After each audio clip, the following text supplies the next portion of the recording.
again, Rob. And we're going to bring in Marina. Woohoo!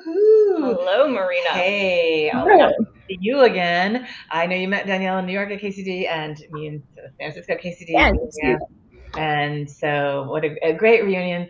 I will say as an intro to Marina, we were so excited to have her be part of our KCD. Her CFP was the #1 highest voted talk. And so we just knew that the 20 minutes we had in each of our other, KCDs wasn't nearly enough Marina time. So thank you for coming back and talking about more stuff. Yeah, thanks for having me. I'm going to bring your slides to screen and then hand over to you, Marina. Yeah, and we didn't do a great introduction, so you can introduce yourself and we're going to jump off and give you the time. Great. Thanks for having me. Excited to be here. I was going to talk a little bit today about container isolation and kind of try and tie that back into platform engineering, which is why we're all here today. So as I mentioned, I'm Marina. I work for Adira. A little bit about me. I'm a research scientist at Adira. Adira is a company that does kind of a container native hypervisor technology to kind of create container isolation for you. But we're not going to talk about that today. We're going to focus today a bit on open source technologies in this space and kind of why this space is so interesting and important. In addition to that, I am one of the co-chairs of the CNCF Technical Advisory Group for Security and Compliance. We do all sorts of things advising CNCF projects on security and compliance, also an open source maintainer and other things. Let's get into it. So what is a container? And just to start off, level the playing field. I'm sure I'm sure you all already know this, but anyway, yeah, container is a unit that packages up code and everything that's needed to run the code, including libraries, dependencies, configuration, and kind of it runs on my machine, right? That's the original use of containers, and so that your code can really run reliably in any environment. And containers run in the operating system, sort of similar to a process, with tools like namespaces, cgroups, which we'll get more into, providing them with their own view of the kernel. People use them because they're lightweight, they're portable, they have fast startup time, and they also provide you access to all the really cool stuff in the ecosystem around containers, things like Kubernetes and other things. Due to all these advantages, folks often run containers in multi-tenant environments, meaning containers from multiple different organizations or from different users of the same organization are sharing the same infrastructure. And this is great for resource efficiency. You only access and pay for the computing resources that you need, and other tenants pay for the rest of the machine. Because of this is like a very common thing in practice. However, this use of multi-tenancy exposes users to kind of some of these unspoken assumptions of containers. The container includes everything needed to run the application, but they're still running it inside the same operating system kernel as the other containers on the system. This means that if other mechanisms, which we'll talk about, are not in place, they can alter or view workloads running in other containers or steal resources from other containers and other things like that that we don't want. Yeah, you can have an attacker on one of these containers. And I think that, so what we need is some mechanism to isolate containers from each other or even from that host operating system to prevent the applications from escaping or interfering with other containers. So, and I think this really ties into kind of the theory of platform engineering in a really nice way, where the idea is that your developers don't have to think about as much about the security of the application, because if you put a really nice box around the application, you really limit the blast radius of anything that goes wrong inside the container, right? Because if anything goes wrong inside one container, it really should only affect that one container. And this is something that container isolation can get us, which is very cool. And to kind of illustrate why this is so important, there's a lot of different vulnerabilities that have happened because of a lack of container isolation. Things where, a process in one container is able to access the host file system or the host operating system itself. I won't go into too much detail, but these attacks are bad and they do happen. And so what we need is container isolation. There's a lot of different technologies that provide container isolation. I kind of like to break them into these 4 different categories. Application and service isolation separate workloads and APIs using things like dedicated namespaces. Runtime isolation enforces boundaries in compute environment with things like a hypervisor. And node isolation uses dedicated nodes to isolate workloads. And finally, hardware and physical isolation creates physical boundaries between workloads with things like air gaps or confidential computing. And of course, isolation isn't the only concern, right? I think this is an important piece to touch on, right?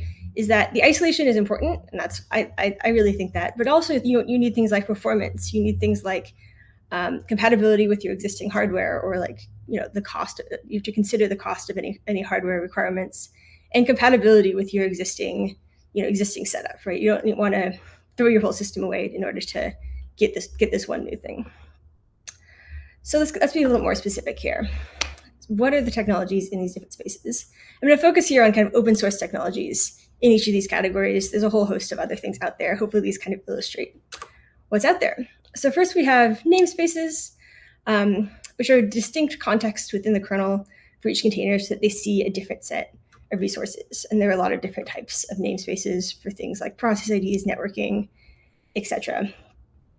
We have cgroups, which put limits on the usage of resources like CPU or memory to prevent that kind of noisy neighbor attack, right? Where one container uses a ton of resources and then other containers can't access those resources. We have seccomp. This restricts the system calls that a container can make. This really limits the attack surface of a container. And this is really cool because if a container can't make a system call required for a particular attack chain, they just can't do that attack chain. Capabilities divide super user privileges into distinct units so that instead of giving a container root for everything, they just have the permissions that they need to do their workloads. And then SE Linux or security enhanced Linux adds mandatory access control or MAC to the kernel that defines access control for applications, processes, and files. AppArmor is very, very similar technology. All of these technologies in this space that I just kind of went through are features of the Linux kernel. This means that the container still has the shared kernel, same basic architecture from that original diagram, but there's kind of features that sit inside the Linux kernel to help prevent help kind of create more of an isolation boundary around containers. And you can layer all of these together. However, everything in this space, it still has that shared kernel, which means that if you have a kernel vulnerability or some sort of bug in one of these features, and this happens in some of those CVEs that I talked about earlier, then you can violate, these isolation assumptions. And so these are a great first step that have much less performance impact and stuff like that. But it only protects you unless something goes wrong, right? So next you have runtime isolation. It's kind of taking it a step down the stack a little bit. So first we'll talk a bit about gvisor, which it takes it down the stack, but still in user space, right? gvisor is it does what they call user space application kernel. On top of your normal kernel, you have this user space kernel that kind of provides an extra layer between containers and that underlying shared kernel, which prevents a lot of known attacks on isolation. But there is kind of still fundamentally this shared kernel. Super interesting because you get this runtime isolation without having to have some of the other downsides of what I'm going to talk about earlier. Unfortunately, there is a bit of a performance penalty for that in many cases. But to go one step lower, below that kernel, we need to kind of talk a little bit about what a virtual machine is. So a virtual machine has a separate operating system kernel for each workload, which provides a really strong layer of isolation, right? It's a very clear boundary, right? So instead of having this shared kernel, you just kind of, have a different kernel for each thing, which provides a much stronger level of isolation. And so to achieve this, the hypervisor, there's what's called a hypervisor that runs on the hardware or the host operating system and enables a virtual machine monitor, or VMM, to orchestrate resources to each guest operating system, like in this diagram here. As the VMM mediates all the access of CPU and memory, the guest operating systems are really not able to access these resources from other guest operating systems. There's a very clear boundary between them. But traditional virtual machines are often kind of clunky and designed more for things like dual booting into different operating systems or application testing, like running an entire operating system. And kind of using this whole system to run an entire operating system to run your one workload just kind of doesn't always make sense. So what folks have done is designed what are called microVMs, which is a type of virtual machine that's more designed to run your containers. The main difference here is that instead of a full kernel, you do what's called a microkernel, a smaller version of the kernel, as well as adding a container runtime to the stack and a few other optimizations that provide a much faster startup time and the ability to run not just like two or three, but like hundreds or thousands of virtual machines on the same machine. And yeah, the hypervisor still provides that hardware virtualization. So I'm going to go through kind of each of the layers of this microVM stack and talk about a couple of technologies in those spaces to kind of illustrate how these things all fit together. So first, starting from the bottom, we have the hypervisor. Zen and KVM are two very popular hypervisors. KVM is a type 2 hypervisor that acts kind of as a module in the Linux kernel, which enables the use of hardware virtualization features on CPUs. Zen is a standalone type 1 hypervisor, meaning it runs directly on the hardware that supports both hardware virtualization and para-virtualization, which means that it can run on any CPU, even with nested virtualization in the cloud. So, because if you're running your microVM setup in the cloud, this support for nested virtualization is super important because it's hard to get a cloud instance that has direct access to those hardware virtualization features on modern CPUs. Either that, or you have to get like kind of CPU pass-through features in your type of nested virtualization. So, one layer up, we have the VMMs. Firecracker is a great example here. It's a microVM that powers AWS Lambda and Fargate. It's really designed for fast boot times, that's hence the name, and it has a really small attack surface at this VMM layer, right? It's a pretty small layer, and it works on top of KVM. Cloud Hypervisor also works on top of KVM. It's a VMM optimized for cloud-native workloads, backed by Intel and others. Also very cool VMM in this space. Kata Containers is a container runtime, so we keep going up the stack, that lets you run OCI-compliant containers on top of a microVM. So it uses a VMM like Firecracker or Cloud Hypervisor to interface with the hypervisor, and then this manages just that kind of container runtime layer so that this whole VM thing can look more like a container setup, so that all your developers need to know is that they're running containers, but under the hood, right, we have all these different layers. I also want to talk briefly about Apple's containerization framework, which is designed a little bit more for development environments, but still uses a very similar microVM architecture, which is optimized for Apple Silicon to achieve really strong isolation, even for development environments. So this is great for running untrusted workloads locally, or for like early testing of an application without risking the security of your dev machine, right? So if someone sends you some random container and you want to just kind of see what it does, or maybe you know it's vulnerable, you can still run it inside this Apple containerization framework locally, which is very cool. I want to talk briefly about unikernels, which are similar to microVMs, but are a bit more lightweight at the expense of compatibility. Right? We talked about all those different requirements earlier. So a microkernel compiles the application with the microkernel kind of together to make sort of a mini application. It's like a single application mini operating system. That's what I like to think of it as. And this provides strong isolation as each application has its own kernel, similar to the microVM setup, but it has limitations in terms of compatibility and development, right? Because you're recompiling this whole mini operating system and it's not compatible with containers. But these are really great for resource-constrained environments and can still provide this type of isolation. So in summary, runtime isolation mostly provides a separate kernel per container. gvisor provides a separate like user space kernel, but kind of a similar thing where you just set a really clear isolation boundary around the entire operating system, so you don't have to worry about things like shared memory or the shared operating system providing problems for your isolation. Unfortunately, these technologies often comes with some overhead or compatibility issues, some hardware requirements, or like direct CPU access required. But for when isolation is needed, right? These are very cool.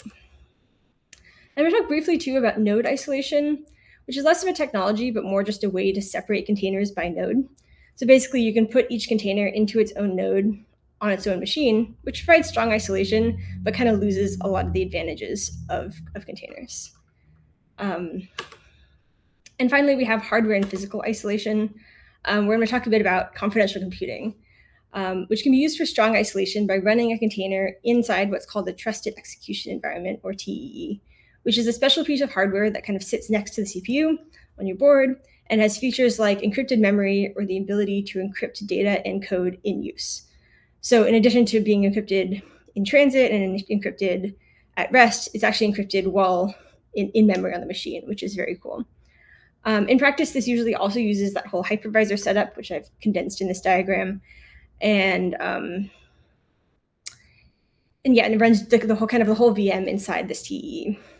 So in examples in the cloud native space for confidential computing plus containers are things like Constellation or confidential containers, which have architectures that look something like this.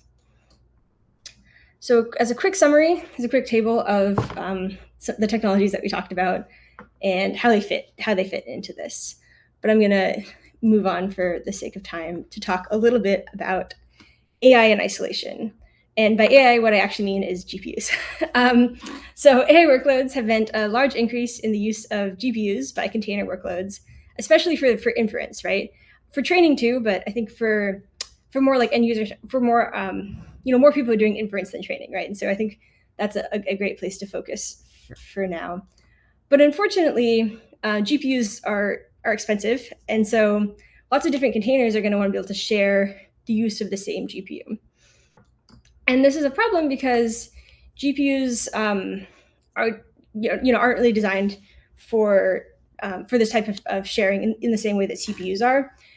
There's not really a sense of like different pieces of memory for different processes in the way there is for CPUs. For the sake of speed, GPUs just allow everything to see all of the memory. And there's other things like this about the design of GPUs that make this type of sharing tricky and make kind of applying these concepts of isolations to GPUs super important.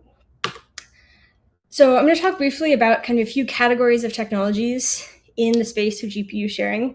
Unfortunately, because of the nature of GPUs, there aren't open source solutions, and so these I'll just talk about what there is.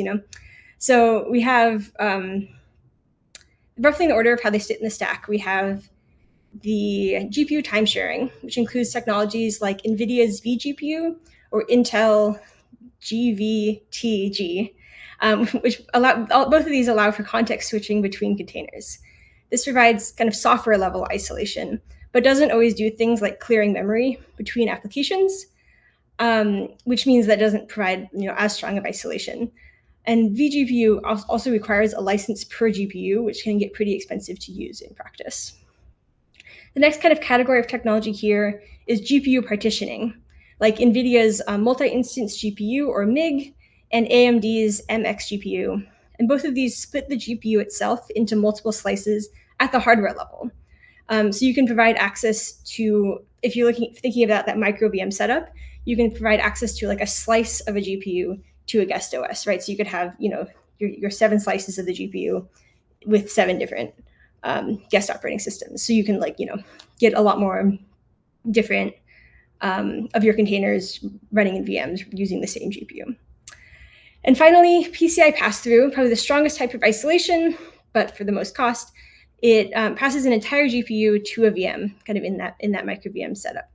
And so this only gives access to one VM at a time, but it is still GPU sharing in that you can kind of alternate which VMs have access to this. And what's nice about that is that you can fully wipe the memory between different VMs that have access to the GPU and provide other technologies like that to get more like what we're used to seeing with the isolation technologies at the GPU level.